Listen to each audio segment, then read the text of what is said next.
Hi, I'm Melissa Fox, CEO of Health Consumers Queensland. Over the past 4 weeks, much of HCQ's focus has been on engaging with consumers and the health system to try to ensure the best possible compassionate, supportive and high quality healthcare for consumers during the Omicron surge across the state. So who have we talked to and what have you been telling us? Have we listened? What have we done with all the stories, experiences and insights that you have shared with us? And what impacts or outcomes have we brought about and have we seen?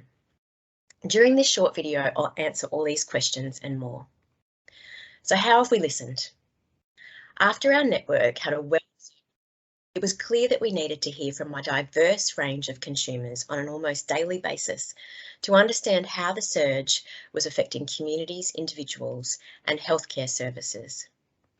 We quickly set up 3 different ways to hear from consumers on the ground. Those working in consumer representative roles in hospitals and health services on the pandemic response, and from consumer non-government organisations.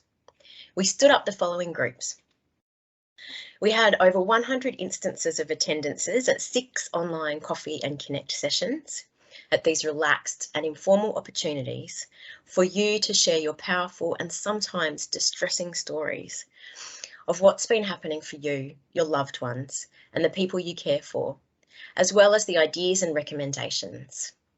We thank you for your openness, courage and commitment.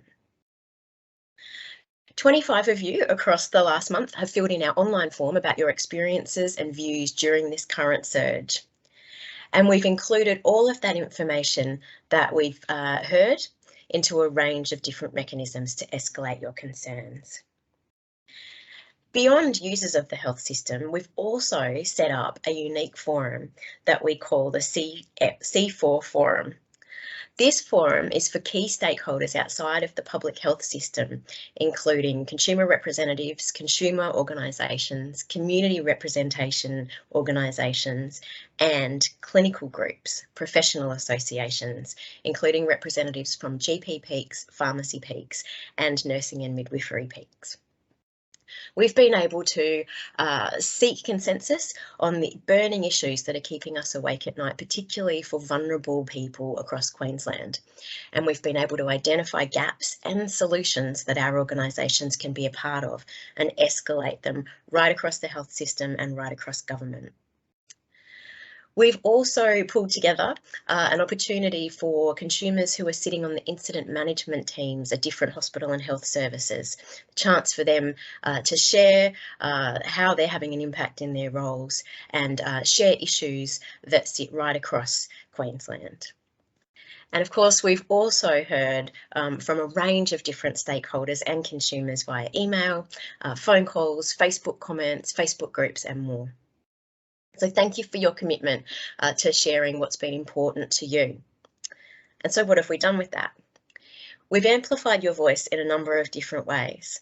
Early on, it was through the many committees that I sit on within the department, tasked with supporting the pandemic response across the health system. And there have been several of those a day. And I've been able to escalate the most pressing concerns, those that are affecting consumers that we're concerned are causing harm or delays to care or confusion around how to seek care. We've also included everything that we've heard in a return to creating issues papers that we send out to over 250 key decision makers inside and outside of the healthcare system to hear what's important to you and our stakeholders every week. And we've had feedback that these are very powerful. They're also being used by consumer representatives who sit on different committees with health services. We also have brought together NGOs and consumers to share information and escalate those in their own ways. And that's been extremely powerful, and I'll talk about that in a moment. We also have other opportunities within the health system for other representatives of the organisation and other consumer representatives to be able to escalate what they're hearing and then feed that back into our response. And so what impact has all of this escalating and amplifying of your concerns had? Well, we were able to be a part of a consumer-led and consumer-requested online children's vaccination forum that was co-hosted with Children's Health Queensland to share and answer carers and parents' concerns and questions around the vaccine for children aged 5 to 11. We've also been able to, in every forum and on every issue, reflect on who might be falling through the gaps on this, who needs to be listened to, and who in a decision-making capacity in the health system is now listening, and who needs to be listening. And there's a number of issues that are continuing to keep us awake at night, and we're tirelessly continuing to escalate, provide solutions on, and try to have resolved. People are reporting to us that they are alone with life-threatening dilemmas and risk assessments around their own healthcare, trying to make complex decisions and choices about their healthcare every day while maintaining their mental health and managing costs.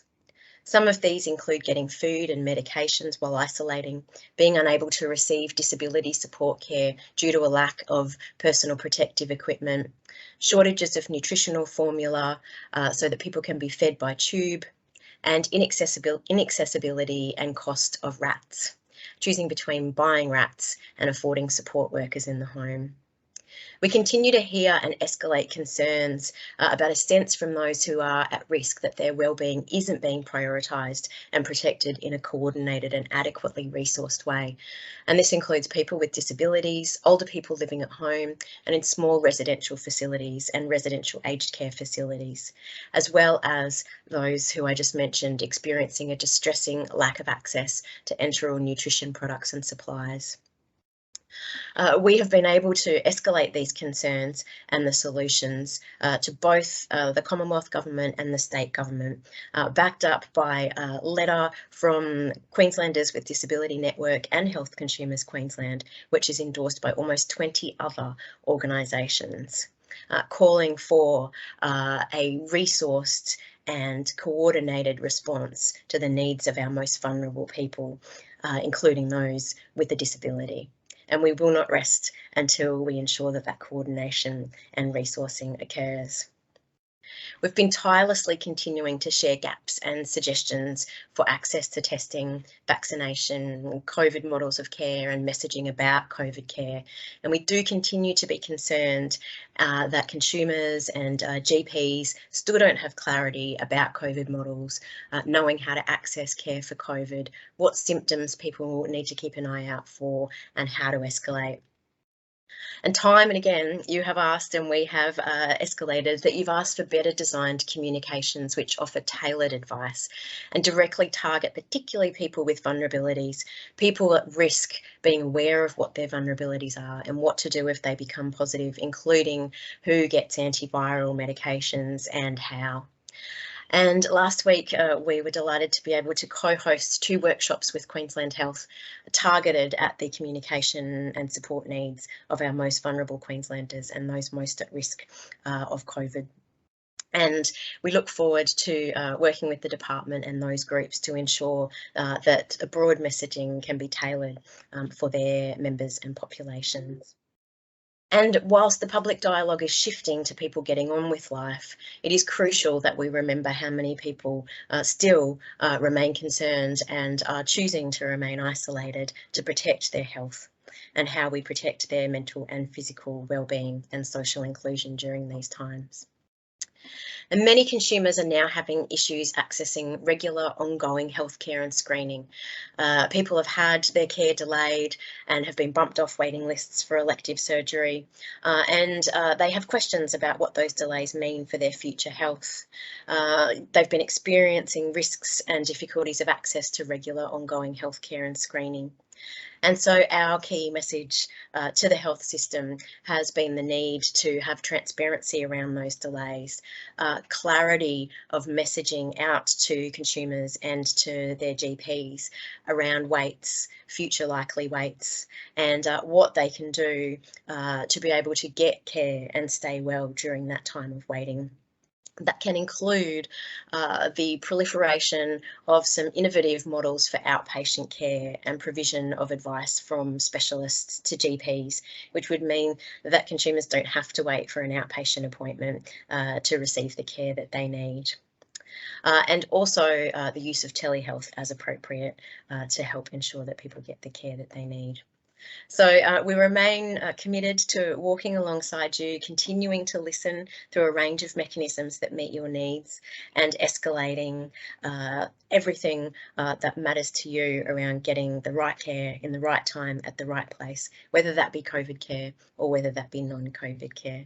Thank you for remaining engaged with our network, and we look forward to seeing you in an online session soon. Please stay safe.